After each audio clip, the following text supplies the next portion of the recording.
আমি ইন্দোকে ম্যাগ্রোভেট থেকে আসছিলাম। আপনার নাম? নরেন সরকার। একটু জোরে বলবেন। নরেন সরকার। গ্রাম? গ্রাম ভাষাপুর। জেলা? জেলা বর্ধমান। থানা? গলসি। পোস্ট? ঘোগ্রাম। ঘোগ্রাম। আপনি ভূপুষ্টি গোল্ডেনের ধান জমিতে ফেলেছেন। তার আগে বলি, আপনি সমর ভক্তর কাছ থেকে ভূপুষ্টি গোল্ড এনেছেন এবং ধান জমিতে ভূপুষ্টি গোল্ড দিয়েছেন। দিয়ে আপনি কি বুঝতে পারছেন? মোটামুটি ধান ভালো, খারাপ না। গত বছরের তো এবছর ভালো। গত বছর থেকে এবছর ধান ভালো? হ্যাঁ, আর গত বছর 12খানা কেটেছিল। এই বছর সবাই দেখে বলছে কাটা বস্তা না হলেও মোটামুটি 18টা তো দেখতে হবে না নাকি? হ্যাঁ। আচ্ছা, তার মানে তো অনেক বেশি ফলন পেয়েছেন এখানে। পাবেন মনে হচ্ছে, মানে লোকে বলছে এটা, হ্যাঁ, তাই না?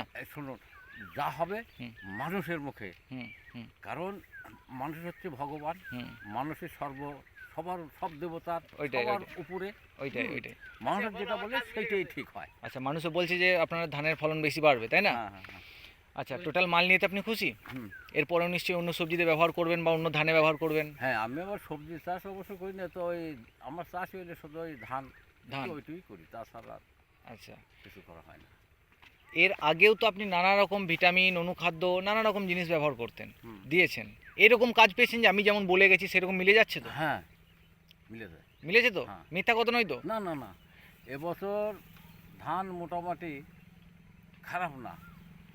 আচ্ছা, ধান ভালো বলছেন? হ্যাঁ, ধান ভালো। ঠিক আছে দাদা, আপনার এই মূল্যবান সময়টি ইন্দোগেমে দেওয়ার জন্য অসংখ্য ধন্যবাদ। আপনার দিনটি শুভ হোক, এর থেকেও বেশি আপনি চাষে উন্নতি লাভ করুন, এটাই আমরা কামনা করি।